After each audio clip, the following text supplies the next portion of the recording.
Hello বন্ধুরা, তোমরা সবাই কেমন আছো? আমি ভালোই আছি। আজকে আমি পমফ্রেট মাছ রান্না করব সর্ষে পোস্ত দিয়ে। এবার কড়াইতে তেল দিয়ে দিয়েছি, এবার এগুলো ভাজা শুরু করে। এবার কড়াইতে তেল গরম হয়ে গেছে, এবার মাছগুলো দিয়ে দিচ্ছি। এগুলো একটু ভেজে নিই।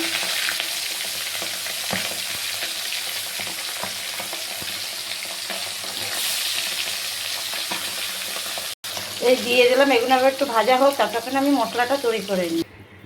আমি এখানে কালো জিরে দিয়ে দিচ্ছি, আর মাছগুলো সব ভাজা হয়ে গেছে। এবার আমি এই জল দেবো, একটু কালো জিরে ফোড়ন দিয়ে দিচ্ছি। আমি আর সর্ষে পোস্তটা কষাবো না, ওটা লাস্টে দিয়ে ফুটিয়ে তারপরে নামাবো। কটা কাঁচা লঙ্কা দিয়ে দেবো, আর একটু নুন হলুদ দিয়ে দেবো। নুনটা এখন দেবো না, হলুদটা দেবো। হলুদটা দিয়ে নুনটা সর্ষে পোস্তর সঙ্গে আমি বেটে দিয়েছি। এবার কটা কাঁচা লঙ্কা দিয়ে দিই। এই যে ঝোলটা ফুটে এসছে। আমি এইভাবেই করি। আবার কড়াইতে কষিয়ে গেলে একটু তিতোটা হয়ে যায়, আমি কড়াইতে কষিয়ে করি না। এইভাবে করলে ভালো লাগে, খেতেও ভালো লাগে, টেস্ট লাগে। ঝোল ফুটে গেছে, এবার মাছটা দিয়ে দিচ্ছি। আর মশলাটা যেটা বেটেছে, কাঁচা লঙ্কা নুন দিয়ে সর্ষে পোস্ত দিয়ে বেটেছি। এবার একটু ফুটু কেটে ভালোভাবে, তারপর ওটা দিয়ে দেবো।